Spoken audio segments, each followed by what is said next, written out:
啊，等一下或许会讲他的故事。像他呢，就是开脑部开了3次哈，他现在右手右脚不太能够动，但是呢，他在做复健，他有发大愿，他说他希望他的手脚赶快痊愈，然后呢，他要到国外去开放办道。结果他的脚呢，现在在做复健，而且呢，那个痊愈的速度复健的这个好转的速度，连这个医生都觉得很赞叹，很不可思议哦。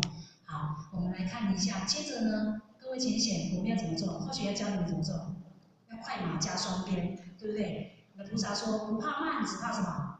只怕站啊！各位浅显，你知道现在连去看电影都很危险，有没有？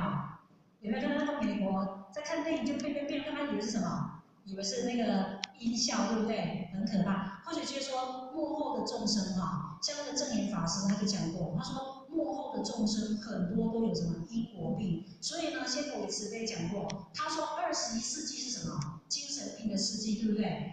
所以呢，比方说忧郁症、躁郁症，还有很多我们不知名的病因呢，都是什么？都是因果病。那你看为什么有人会这个样子，有的人不会？所以呢，我们要怎么样去克服我们的这一些障碍？就是说好好的去行功利的，做一些比如说比方说我们月经债主来了，像我们的道亲，对不对？他开脑部开了3次，他的孩子他的儿子在医院，他开刀的前天，他的儿子呢在医院用他的阿姨的手机在乱拍，拍到了什么？拍到了一个鬼魂的头。